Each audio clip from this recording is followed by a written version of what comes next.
It's the preview show. It's the No Nay Never podcast.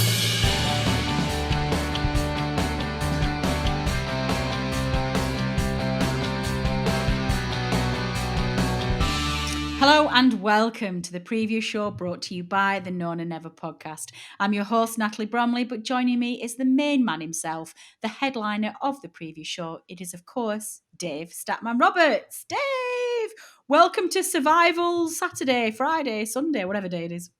Hello, Natalie. How are you? I'm very, very well, thank you. All the better for securing Premier League football again next season, Dave. Oh, yes. Yeah, felt good, didn't it, after that game on Monday night?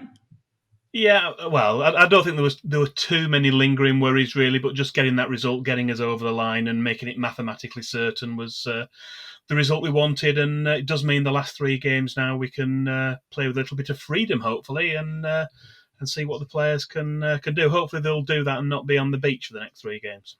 You know, we were talking about this in the analysis show during the week, though, Dave.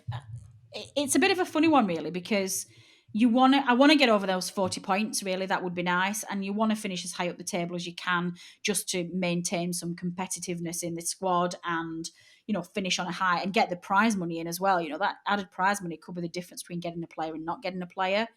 But then at the same time, this has been a long, hold slog of a season. And there's another part of me that kind of thinks I wouldn't really begrudge these players just giving up now and saying, like, I'm done. And if they lose the last three games of the season, I'm probably not going to lose that much sleep over it, to be honest. Having said that, they're going to be on bonuses, I think, that'll reflect where they finish in the table as well. So there's going to be incentives for them to is that a thing? get results. Oh, yeah, very much so. Yeah, I think that it's certainly tiered to say the higher they come up, there's presumably a bonus pot, and they'll get a big percentage of that. I think it's very much geared that way because we don't pay the same wages that a lot of the other Premier League clubs do. And of course, you can use that extra money to be able to pay those bonuses as well, can't you? That comes Yeah. from the prize money. Yeah. No, I'd not really thought of that. I'd heard that there was some kind of bonus for staying up, but not for finishing up the table. So that's exciting news. Well, we've got lots to talk about this week because obviously we are going to be previewing the first of those on the beach fixtures this weekend. But before we get into that, Dave, we have a quiz question that you need to give your listeners an answer to. At the end of the previous show, which was, of course, the Fulham game, we left our listeners with this very tricky question, which was, excluding any players who have played for Burnley since Sean Dyche took over as manager, who was the last Burnley player to score for the Clarets in a match against Fulham at Craven Cottage? Ooh, tricky one, Dave. Why don't you put our listeners out of their misery? Right. Well, if anyone said Alan Moore, then they would have been wrong. He did score for Fulham. That was an FA Cup tie in 2003. We went on to win the replay. We drew 1-1. But that match was played at Loftus Road. And we were very specific in the question to say that it was matched at Craven Cottage. So the correct answer is, in fact, Paul Cook. He scored the opening goal with a deflected free kick in a 3-1 defeat in September 2000. That was early on in our first season up after we'd been promoted under Stan Ternent. And we did get a couple of correct answers. Oh, we did. Who were they then? Who got the answers right? I've been impressed with these. Well, yes, very clever people who realised that it wasn't Alan Moore and it was Paul Cook, if they'd gone back and looked at the games in particular. John Robertson knew. He was very pleased with himself, I think. And so did Adam Dennett. They were the only two who got Paul Cook as the correct answer. Good stuff. It is amazing how well these clever people can use a search engine, isn't it? But, you know, well done then. I don't think anybody from No Nay Never got it this week, did they? Tom's usually quite good at these ones, and I don't think he got it right this week either. That was a tricky question, No, I don't Dave. think so. I didn't hear any answers through, so I don't think so. Yeah, you're getting a bit, you know, strict in end of season. You know, you're not letting people off lightly. We will, of course, let you have another quiz question to get to grips with at the end of the show. So do stay tuned, and we'll see whether or not young Dave is going to go easy on us by the end of the season. Opposition stats. But let's move on to exactly what we're here for, and that is, of course, previewing the Clarets' next Premier League fixture. That is Leeds United at home, Saturday the 15th of May. It's a 12:30 kickoff, live on BT Sport. So, Dave, why don't you kick us off with a recent Hickstery I don't know what a history is, but why don't you give us that, please, Dave? Right. Well, since the mid-1970s, the two clubs have spent 9 seasons together in the old second division and more recently in the Championship. But this season is the first time since 1975-76 that both teams have met in the top flight, a gap of 45 years. So it'll be the first game in a lifetime for quite a lot of our listeners, I would imagine, in the top flight. Certainly at Turf Moor, we've already had the other game at Ellen Road earlier in the season. But looking back at the games played at Turf Moor between the two teams in the last decade, there have been 5 championship games at Turf Moor, as well as 1 in the League Cup. Let's get the worst out of the way first. We suffered defeats in the Championship in seasons 2010-11, as well as in 2011-12. In addition, Leeds United were the visitors to Turf Moor in September 2017. That was in the Carabao Cup. That match remained goalless for 80 minutes, but a flurry of action in the last 10 made it 2-2 after 90 minutes, and with no further goals in extra time, the match had to be settled by spot kicks. Although the record book still categorised the result as a draw, it was Leeds United who progressed after winning 5-3 on penalties. However, Burnley are unbeaten. They've been unbeaten in the last 3 league games at Turf Moor against Leeds United, which were also at Championship level, all of which took place since Sean Dyche took over as manager. And we'll be featuring 2 of those matches later in this episode. But before that, there are a couple of other matches we're featuring in one of our regular sections. Oh, you're such a tease, Dave. Highlights and lowlights. Well, let's move on to those regular sections, please, because we are going on to our highlight and lowlight. So why don't you... we swap them around. We're starting with a lowlight. What's the lowlight, Dave?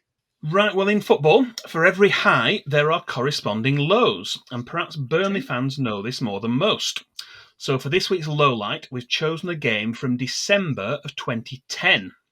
Despite Burnley being 2-0 up at half-time, thanks to Brian Easton's only goal for the club, remember him? And another from Jay Rodriguez, the lead was squandered during the second half, as Max Gradle, Luciano Becchio and Johnny Howson, with a late winner, completed a comeback for the visitors. Despite still being on the edge of the playoff place at Christmas, manager Brian Laws departed later that month to be replaced shortly afterwards by Eddie Howe. But it wasn't until the appointment of Sean Dyche that we looked anything like ready for a return to the Premier League. And with that, we had to be patient and wait until 2014 to achieve it. What a wait, though. It was worth it, Dave. It was worth it. Well, let's get rid of that little low light and let's finish on a high then. What's the highlight that you've picked? Yes, we got the low light out of the way first so we could concentrate on the highlight. And for our highlight this week, we've chosen Burnley's last top-flight win over Leeds United at Turf Moor. We've mentioned already that it's 45 years since the two teams competed at this level. And the last top-flight match at Turf Moor ended in a 1-0 win to Leeds United. That was in September 1975. But there was a memorable Burnley victory the season before that, in September 1974. Although the visitors opened the scoring shortly before half-time through Peter Lorimer, second-half goals from Paul Fletcher and a Leighton James penalty put Burnley into the lead. There were also 2 red cards later in the second half, as Gordon McQueen and Ray Hankin were both sent off for fighting. Leeds United manager Brian Clough had been sacked 2 days prior to this match, after being in position for just 44 days, and it was Maurice Lindley who was in caretaker charge for this match. Jimmy Adamson, who would later go on to manage Leeds United between 1978 and 1980, was in the Burnley dugout.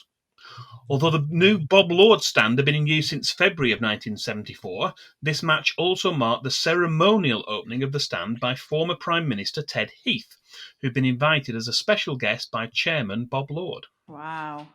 Gosh, there's some memories in that one, Dave. Made me go all goosebimply. Fixture Flashback. Well, let's move on then to our Marmite feature, which we've had for the second half of this season, which is, of course, the Fixture Flashback feature, which is your chance to get involved on the preview show. Dave, take us away with this one. Well, yeah, each week we've been asking you to send a matchday memory from a particular game from the past against our next opponents. for us to feature it on the relevant preview show. And this week, we're pleased we can feature another memory from regular listener Jan, who's been a mainstay of this feature during the second half of the season. So let's see what Jan has in store for us this time. When Leeds became Division 1 champions in 1968-69, they only lost 2 matches all season. One of those was at Turf Moor, and this is my memorable match. Relations between the two clubs at the time were quite fractious, both off the field, with Bob Lord at loggerheads with the Leeds Board of Directors, and on the field, where Leeds employed an over-vigorous physical approach. The Clarets weren't short of their own hard men, like Gordon Harris, Andy Lockett and Brian O'Neill, and this led to some tasty clashes. By the time of this game, Burnley were in the middle of a great 8-match winning streak, with a very youthful lineup. Leeds just couldn't catch the likes of Dave Thomas, Ralph Coates and Steve Kindon. For me, the most memorable moment came with Frank Casper's delightful chip over the stranded Leeds keeper Gary Sprague, which rounded off the scoring. Oh, by the way, did I mention the score? It was Burnley 5, Leeds 1. More of the same this weekend, please. Well, I think we can all echo those sentiments, and with safety already guaranteed, hopefully the players can take to the pitch on Saturday and express themselves. There were also a couple of written submissions we had this week. We had Hearts Clarets on Twitter who'd responded when we posted this up and said that in 1983 he and his brother went to Nelson and got on the train to visit his gran in Morecambe. They pulled into Burnley Central Station and the platform was full of Leeds fans. So the colours were very quickly located into their bags before the train stopped. Very wise move. And our very own Tom Whittaker, he chipped in with his memory as well. He's still got his programme from the 2006 game, which has teeth marks in it. He was chewing it nervously while David Healy teed up a last-minute free kick. And if it's the game I'm thinking of, although he had scored before that, he didn't convert the free kick and Burnley won 2-1. I think that's right. That's the right game. Excellent stuff. Well, there's only a couple more matches left for us to preview after this one, and we do really, really want to fill those with some memories, please, because it's so much fun to hear from you guys. Dave, there must be some way that there must be some memories that our listeners can think of, and why don't you give us a final sales pitch before the end of the podcast? Well, yes, there are just 2 matches left that we're going to preview after we've played Leeds United.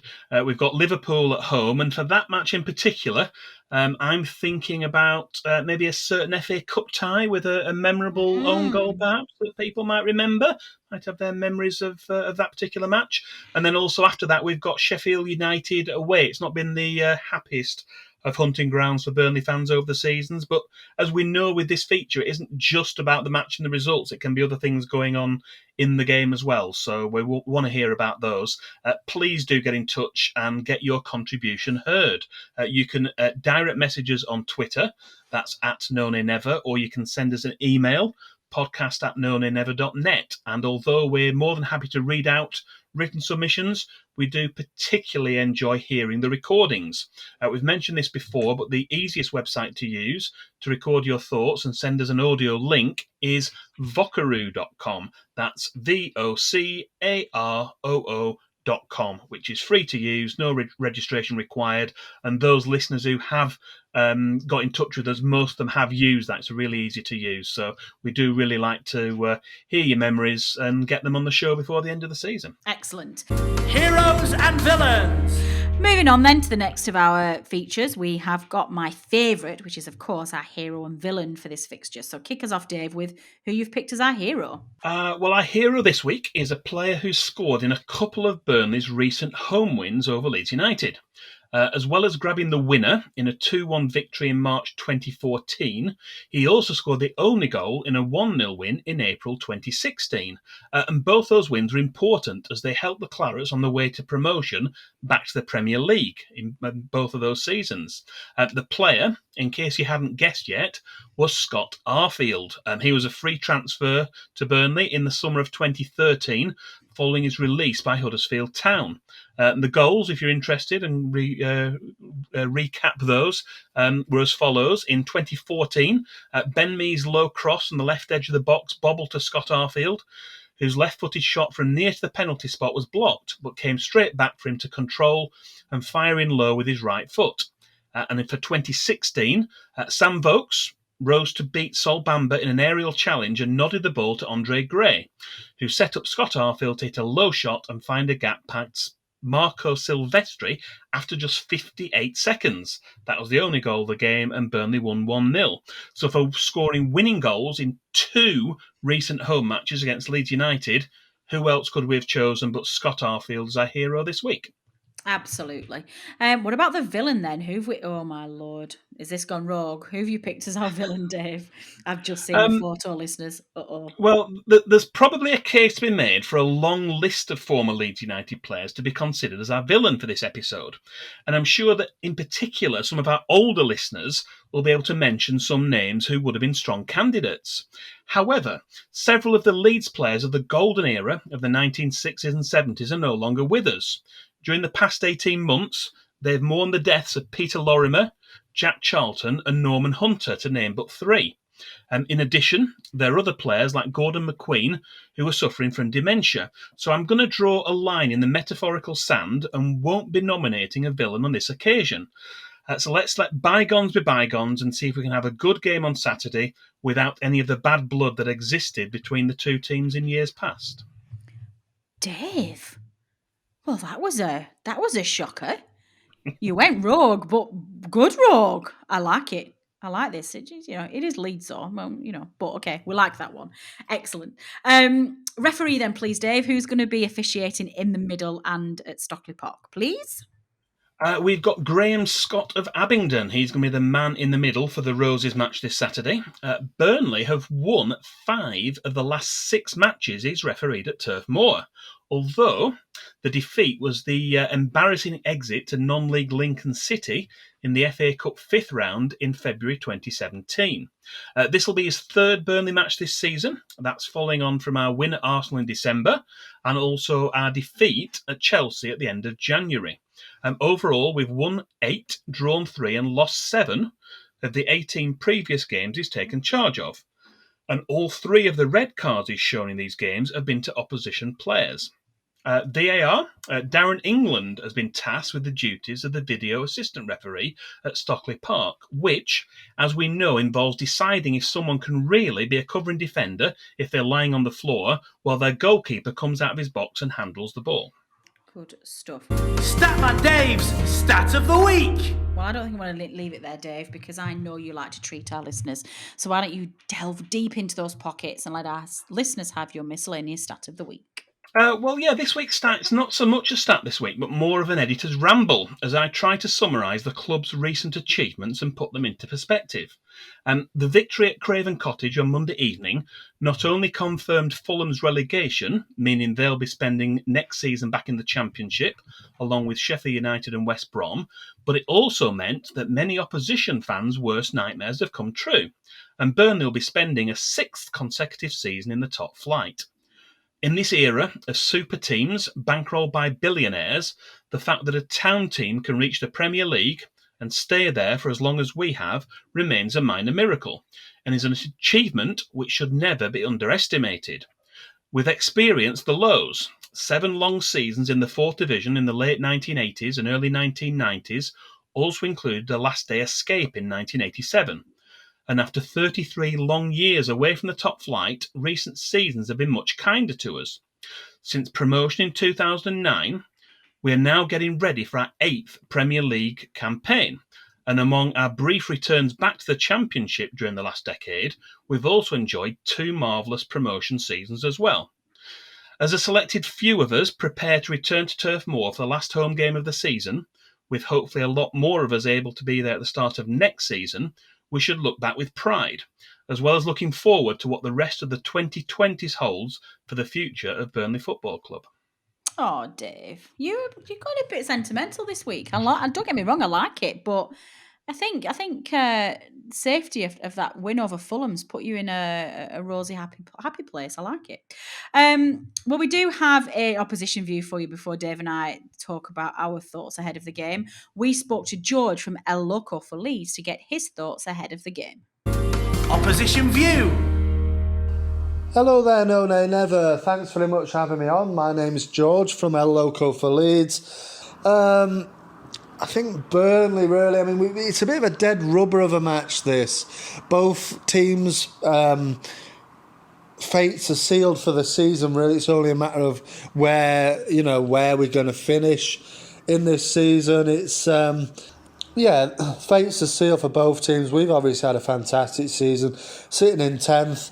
I'd have taken where you are, to be fair, at this moment in 17th, if it meant staying up, but we've gone on way beyond that, and we've had a brilliant season. Well, you know what we're going to get with Burnley. 4-4-2, you've got some dangerous men, like I say, some big players, some big blokes in there, caused problems from free kicks and corners, which at the time we played you in December, we were really struggling with. But over the recent months, we have really tightened up, not just from corner kicks and free kicks, but from general defensive play as a whole. And one of the reasons for that is the new signing Diego Llorente coming back into the squad, into the starting 11 after an injury. He's really just brought some real class to the defence. Pascal Struijk at the back as well, partnering him. Absolutely brilliant. And on Saturday against Spurs last week, we were absolutely fantastic. Brilliant result. It's going to be interesting to see how it plays out. Chris Wood, obviously, like I said, he's on form. He is the danger man for you guys. Absolute danger man. Hat-trick against Wolves. Great, and then he got a goal as well, didn't he, against West Ham?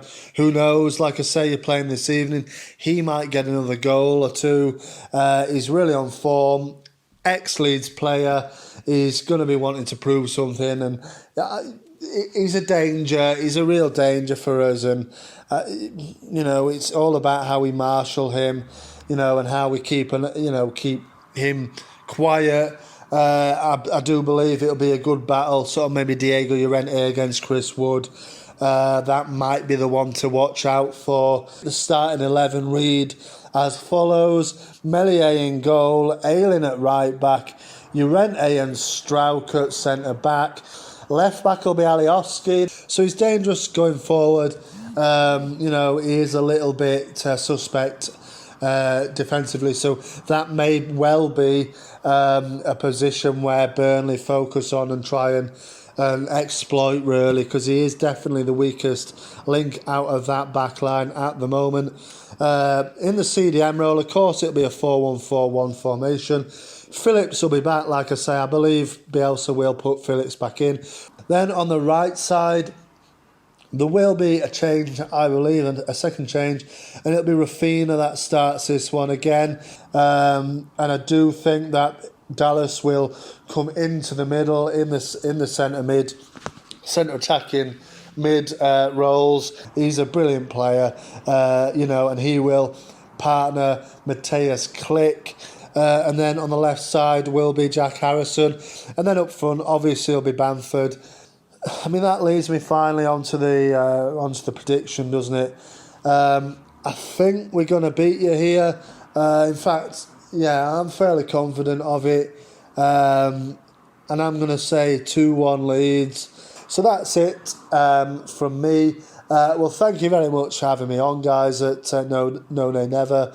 All the best of luck for the remainder of the season after Saturday, and for next season as well. Have a good one. Enjoy it. Thanks a lot. So what are you thinking, Dave? Do we really care? I suppose we've got to get ourselves excited, but I guess two questions for you. Do you care what the result will be, and what do you think the result will be? Two very specific questions for you there, Dave. Yes, I care what the result would be. I don't want us going into a game and not wanting to win, and particularly playing a team like Leeds United. We don't want to be handing them the points. They've had a really, really good season, done really well, but maybe they're tailing off a little bit now. Maybe they're settled in mid-table. They're not really going to get a run for European places, so they've not got too much to play for either. But I think, the pressure's off a little bit now. I think we have had times this season where it has shown a little bit the fact that we have been in the position we've been in.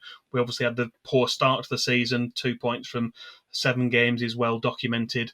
And we did struggle to get ourselves out of that, but we did do that. But even though we did that, we never got ourselves away from trouble. Whereas now we know we're mathematically safe. We've got 3 games to play. It's very rare in the Premier League for relegated teams to be confirmed so early on with 3 games to play. So it's a bit of a unique situation, but an opportunity for the Burnley players to go out there and express themselves and hopefully get a good result on Saturday. Yeah, definitely. What do you think the result will be then? I think we're going to win. I think we might struggle to get a clean sheet, but I think it might be a 2-1 win. I was going to go 2-1 as well. Chris Wood and James Tarkowski. No, Ben Mee! Every week. I'm just going to keep guessing Ben Mee's going to score until he does, and then I'll be like, see, I told you. I was right. I predicted Ben Mee was going to win. No, I also think 2-1 as well. I think a clean sheet will be very difficult because Bamford's bound to blooming score against us because he always does. Just because we hate him. And yeah, they're a strong attacking side, and if we haven't quite got the energy to and the desire and the impetus to stop them, then we might find ourselves conceding. But I think we're going to win as well. I'm going to say 2-1. So listeners, let us know what you think the result will be. You can tweet us at nonanever, or you can email us at podcast@nonanever.net. We want to know the scorers, and how they scored those goals. Please let us know. We'll be interested. What are our injury concerns ahead of the game, Dave? Has that been announced yet? Well, the press conference hasn't been. We haven't had that yet. I think that'll probably be on Thursday. Although obviously by the time this goes out, then it will have been. We'll know the information from that. But as far as we know, it's the same situation. So Robbie Brady is still out, as is Kevin Long. But the rest of the squad seems to be fit and ready. And we had all 4 strikers involved, didn't we? We had 2 starting the game and 2 came on as substitutes at Fulham. So we've got all our 4 strikers available and firing on all cylinders, which is a rare situation this season, really. Yeah, definitely. Well, happy days. Fingers crossed. Let's see how they get on. Fantasy Premier League update. Okay, Dave, so let's move straight on to the second half of this week's show. And of course, we are looking at our much loved and highly competitive Nona Never FPL. Now, we're in the middle of game week 35, aren't we? So we can't bring a league update. So, Dave, what on earth are we going to do this week for our FPL update, please? Well, yeah, we are in the middle. It's unfortunate the way it's panned out. The fixtures go right through until Thursday. The FPL website doesn't update until sometime on Friday. So in order to get this out for people to listen to, we've got a stopgap. We've got a special guest who's joining us this week. We have indeed. As we mentioned at the outset of our show, we like to bring you in our managers, the ones who are doing very, very well. And this week we are delighted to welcome to the podcast Sean Danaher, who is our current FPL leader. Sean, welcome back to the Nona Never podcast. You've been on before, haven't you? Yeah, second time. So last time was in the middle of one of these sort of colossal game weeks that are literally weeks. So yeah, no, it's nice to be back. Thank you for having me again. Appreciate it. Oh, definitely. It's nice of you to join us. I'm always very much in awe of our managers who come in, the ones who are at the top, because I am quite frankly useless at FPL, as Dave likes to tell me every single week. And I think a few weeks ago we had Adam on, who was our leader at the time, and he was scathing. He literally said to me, he was like, Natalie, just concentrate on next season, it'll be fine. I was like, oh my God, that's really harsh. So we obviously can't give our listeners game week 35 information. So we just wanted to have a quick chat with you and just get some hints and tips for our listeners and just get some inspiration for how they can be in your position next season and hopefully how you feel about winning this year. So I guess let's start at the very beginning. How do you think your season's gone so far? Pretty well, I would expect. Yeah, I mean, just dreamland, and it's just a bubble that's never burst, really. I think it's just been, there's an age-old debate, isn't there, in fantasy football, with sort of skill versus luck, and I think I've had the luck this year, And the skill's just been making decisions that you can kind of justify whether they work or they don't. So yeah, no, it's been really good. I think after the project restart, I was furloughed at the end of last season, so I started taking the game a lot more seriously, and that kind of bled into this year. So yeah, just currently top 10,000, I think, in the world. That's what out of 8 million. Oh, wow. Out of 8 million teams. So it's I kind of want the season to end now and the leagues to kind of stay where once Burnley got those 3 points the other night, that was it. It's like, right, I'm done with this now. I'm done. We're done with the season all the way. FPL and the season. Can we just end it now? Then everybody's on a high. Well, obviously, I don't know whether or not you will have an answer to this, really, given that you've already alluded to the fact that you might have had a little bit of a look this season. But do you have any specific tactics or, I guess, strategy? I guess particularly in light of these magical beans that I like to call them, the bonus chips. Do you have a tried and tested method that you do at least try to follow? So the policy with my team that's got me through was Operation have 5 budget defenders and play whichever 3 have the best game that week, which I admit needs a snappier title, but I think that's what did it. And then I put all my money into the forwards. I think as the season's gone on, I don't know, in terms of strategy, I think I've currently got no Man City players. I've given up with Pep Roulette and trying to the guessing games of which team is going to put out. We're starting to see that with Chelsea players as well. So the Chelsea versus Arsenal game, I've been stung there because Rudiger's not playing. So yeah, I think in terms of the chips as well, I think it's holding them as long as you can. And I think the chips, it sounds a bit corny, but tell you when to play them almost, I think. And there's always that urge. It's like having a toy that you want to play with. I think it's just resisting and just kind of waiting for the right moment and then feeling that it's right. So yeah, that's where we've gone so far. Again, it's just been one of those things of every time I've had a 50-50 decision to make or a coin toss, I've just really got unlucky with it. I think it's the skill, I think, is narrowing it down to that 50-50 choice. I think that's again. Yeah. That's a good point, actually. You see, Dave, you take the mick out of me every single week, but Sean's basically just said that the chips tell you when to play them. I told you they were magic beans. There's some kind of weird thing that I'm not a party to with these things. Hilariously, when you're saying, Sean, about holding on to those chips as long as you can, still having them all with 3 games to go, that's probably not the best tactic. I'm just saying. You have all 3 with the games left. Yeah, I don't know what they do, so I just leave them and forget about them. And listen, there's a reason why I'm at the bottom. You're at the point now where you can press anything, really. I think you'll be absolutely fine. Yeah, I'll probably do that at the end of the season. I've probably got about 45 different transfers that I can just bring in a whole new team, and I'll just press anything and just see. As long as I don't finish bottom, because I think, did I finish bottom last year? I don't think I did. Did I? Did I finish one off? I don't think you did. No. So my aim this season was to do better than last season, but next season's aim is to actually listen to all of our guests when they come on who give me these really good tips and actually start using them. I'm very impressed with you all. So throughout the course of the season, have you had any Burnley players in your squad? And if so, which ones and why? So Mr. Loughton, Matt Loughton, and I'm not joking, I brought him in the week before he scored the goal at Crystal Palace. So again, nice. and what was that, his first Premier League goal for Burnley? And again, that's that luck thing. So the second I brought him in, he banged this goal, and I think he got a 12, 15 point in that game. Just absolutely insane. And again, the age-old FPL debate of form and fixtures or form versus fixtures. I brought in Chris Wood for the last few weeks, so the week before, and then obviously the 20 points that he got for Wolves with that hat trick, and I think the 1 assist as well. That just is such a differential because nobody owns him. He's like 3% owned or 4% owned or whatever it might be. Wow, a real alternative to the same sort of price bracket as people like Bamford and Antonio.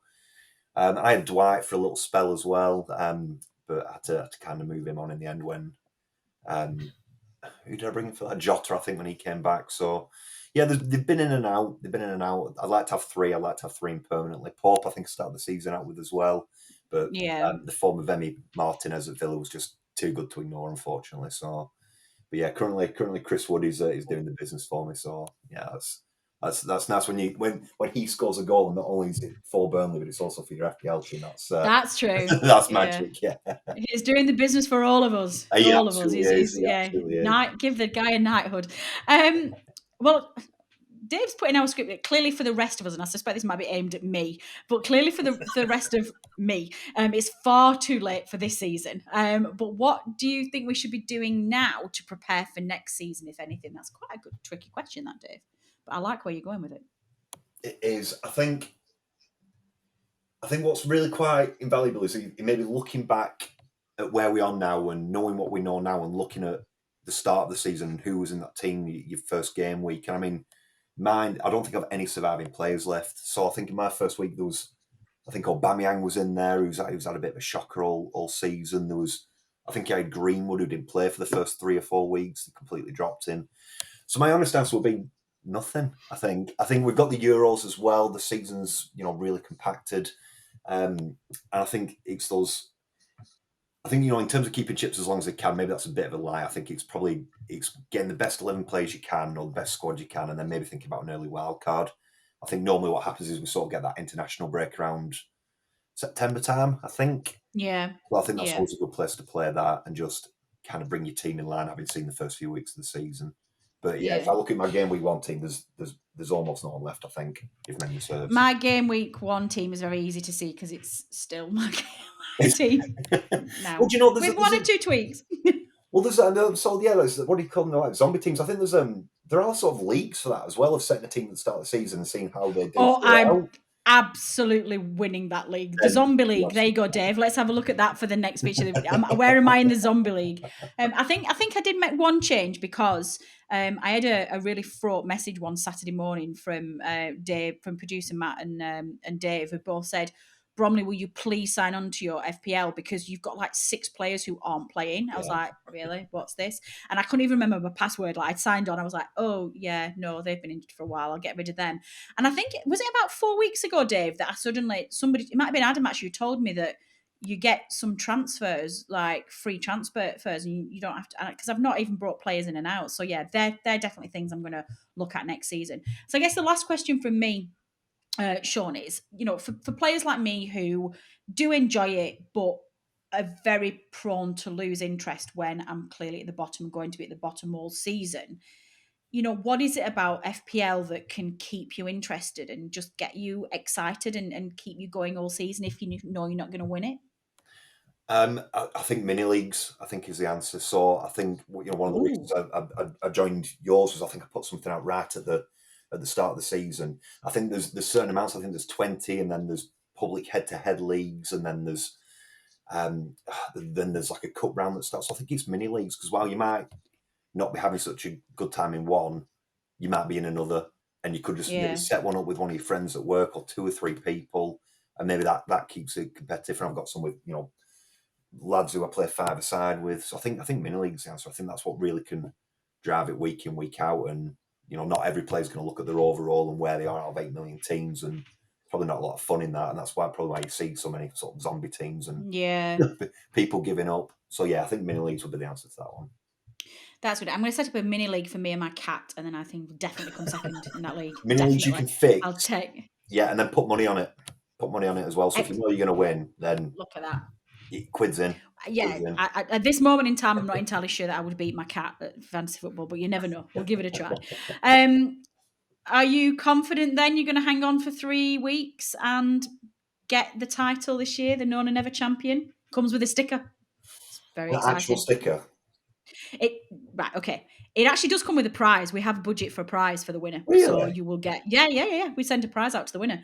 I'm not going to tell you what it is because it will spoil the surprise. But right. for ages, producer Matt didn't tell me we had a budget for one. And I used to just say we were sending out stickers, and people were like, yeah, they're a bit naff. They're cool stickers, though. They are good stickers. Okay, maybe Dave was like... I didn't mention stickers, so I'm I know there's a budget. Oh, right, stickers, who cares? Stickers, but we've got loads. I think we did one as a Kickstarter campaign ages ago. We had about 500 stickers, and we've still got them. And they're great, they're ace. But producer Matt was like, Bromley, there is a budget for a prize. So actually, yes, if you win, you're going to get a prize. So do you think then, with that maybe slightly added incentive, that you can hang on and be our champion this year? Well, with added incentive is added pressure, and I don't know. I mean, I've been close to buckling for the last like three months. So I mean, in all kinds of ways. I think there's a few more twists and turns. Obviously, this, and again, I've said it for so long. I just want this season to end. I think in terms of not just FPL, I think in terms of, none of us have really had a good year. None of us have particularly enjoyed the season. We're all probably feeling homesick. We all want to get back on that stadium, and I think, I think we'll see how we go for the last 3 weeks. I've got a plan. I'm going to stick to the plan. Ooh. Justify the plan and the decisions I've made. It's whether, again, if those coin tosses are come up my favour, then I can't see any reason why not. But again, I've done the skill bit. I think now it's just look whether I stay there. I think. Oh, well, we do wish you all the very best. I would love to crown you champion. That would be amazing. Dave, to help Sean and our other FPL managers, the second feature that we do with our FPL is, of course, the opposition 3 to watch, where you pick the top 3 players from our next opponents based on their Fantasy Premier League points. So who are we watching out for this week? Well, we've got our top 3 Leeds United scorers. We've got Patrick Bamford, former Burnley player, of course. He's their top scorer, had a very good season, scored, I think, 15 Premier League goals. He's got 175 points. We've got quite a few assists as well and bonus points. Stuart Dallas is in second with 158 points. And it's goalkeeper Ilan Meslier with 147. So all 3, I think, have been pivotal to Leeds United's season. First season back in the top flight after a gap of 16 seasons. And I think we'd probably expect to see all 3 of those in their starting lineup on Saturday. Do you have any of those players in your team, Sean? I have Dallas. So I have Stuart Dallas. I think it's going to be... and again, this coin toss at the minute is whether or not to bring in Bamford, but it's whether I commit the sin of doing that and bringing him in against Burnley. So I definitely have one. We're safe now. It's fine. Oh, wow. Listen, yeah, it's fine. Cut us loose. You know what? Burnley is safe now. You've got to concentrate. You've got to be selfish, Sean. Cut us loose. Do what you need to do to get that. Yeah, that'd be good. That'd be a really good one. Well, obviously, with just a handful of games now, there's just 3 left. There's not really much time left to use your tactics wisely. Dave, there's so much shade in this script, can I just say? There's so many digs at me that I keep reading these things. There isn't much time to use your tactics wisely to help improve your position, but there is still time. You've got to finish as high as you possibly can. Let's not get on the beach, guys. Let's finish strongly. Because, of course, the race for the coveted None and Never FPL champion title seems destined to go right to the final game week. And we're going to keep you updated in the remaining preview shows we have left before the end of the season. Statman Dave's quiz question. Now, just before we wrap up this week's episode, we've, of course, got a quiz question to give you. Dave, what are you setting our listeners this week? Okay, this week's quiz question is related to Leeds United. Sean Dyche has been manager for 3 Burnley home wins over Leeds United in the Championship at Turf Moor. Scott Arfield scored the winning goal in 2 of these games, but which Burnley player scored the winner in the other game? Ooh, toughie. Well, how do our listeners submit their answers, please, Dave? You can get in touch with us to let us know your answers using any of these methods. You can tweet us or preferably send us a direct message on Twitter. That's so no one else sees your answer. That's at NoNayNever. You can email us, podcast@nonaynever.net, or you can also reply to the post for this preview show, which go up on either the No Nay Never Facebook page or on YouTube, and we'll reveal the correct answer at the start of the next preview show. Excellent. I think I've got an idea who this will be, but I will let Dave know off air. Okay, wrapping up then, Dave. I think we've got a little bit of community news and any other business we've got, haven't we? I think there's obviously, first of all, the news about the Burnley fans at the Liverpool game. That's happened this week. Yeah, that happened after we recorded last week. I think as the episode for the Fulham game went live, the announcement had just been made. As we know now, 3,500 Burnley fans will be able to attend our last home game of the season against Liverpool. And by the time this show airs, the lucky winners of the free tickets from the ballot will probably know who they are. So that'll be interesting for us all to look out for, those of us who were in the ballot for that. I know we're keeping our fingers crossed, and many of our listeners will be in the same position. Yeah, definitely. I think all of Team None and Ever have all got their fingers crossed, as has Sean as well on the site as well. Well, our other bit of community news, obviously we've had Sean on as our current leader of the FPL league, but we can't let him go without giving him a chance to speak to you about another cause very close to his heart, because Sean is the kitchen and foodbank manager for BFC in the community. Sean, do you want to just give our listeners a quick summary of where you're up to with the food banks and the community kitchen and how they can get involved should they want to? Yeah, absolutely. Thank you. So the first thing I want to make absolutely clear is that I am not spending my time at work making FPL transfer decisions.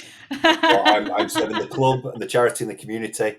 FPL is completely outside of that. That's not why I'm top of that league. But yeah, so I mean, we're really busy. I mean, there's just no way around it. We sort of thought with the end of and the easing of restrictions and lockdown, we might start seeing a decline in the demand for food parcels, the demand for help, but it's going the other way. So I think now more than ever, we'd a bit of a rallying call for everyone in the community. If they do want to help out, there's ways of doing that. The public facing areas of the kitchen are now open. And from Monday the 17th, people will be able to come in and sit down and have a brew, have a nice nice cake, nice half-mast pie and peas and all that good stuff. There's a club shop as well, so you can support us by coming in. We've got lots of Burnley merchandise, lots of Burnley stock, and that people can come and buy, and that will go directly back into helping out in the food bank as well. If people a bit further afield want to help, there's the Just Giving page I can point people towards. You can become a food bank friend where you make a regular donation that goes towards helping families and people who need our services. And if anyone's interested in volunteering, drivers, I want to build a fleet. I'm trying to get an army of drivers together to help us not just distribute food, but bring in as well. And I point to the website. There's all my contact details on there. If anyone's free and has some time and would like to help out. Yeah, that's really great. No, producer Matt will get all of that information out on social media when we publish the preview show, and it's just an amazing cause. I think just before Project Restart, before we went into first lockdown, I think John Robertson had lined up the None and Ever team to be at the ground when you were doing donations with the bins at the ground. So as soon as that's allowed again, we'll be one of the first teams out there, so you can come along and meet the None and Never team and help us to try and generate some donations for the food bank. But like I say, we'll put on social media in the meantime what you can be doing until such time we get back to the turf and you can physically donate there. So Sean, thank you so much for letting us go on, and fingers crossed we'll be able to get some help, which sounds like it's much needed, and support the community that we all know and love so well. That's everything we've got time for this week then. My thanks as ever go to everybody who's contributed this week to the making of the preview show. To Jan for yet another matchday memory for our Fixture Flashback feature. To George from El Loco for Leeds for providing us with an opposition view. To Turf Moor Stadium announcer Dominic Walker for his specially recorded preview show announcements. To Sean for joining us and giving us all of those hints and tips for a successful FPL campaign. Producer Matt for knitting all of this together and getting it out there. But finally to Dave Roberts for just the phenomenal amount of work he puts in researching and putting together the preview show. Is an absolute superstar, and the preview show is his baby. We wouldn't be here unless he put in that effort. So thank you, Dave. My final thanks go to you, the listener, for downloading and listening to this episode. Your support is very much appreciated, and we would not be here without you. The rest of the team will be back next Tuesday with and the analysis show, looking back at this weekend's fixture against Leeds, and hopefully looking at another 3 points to take us over that magic 40 point.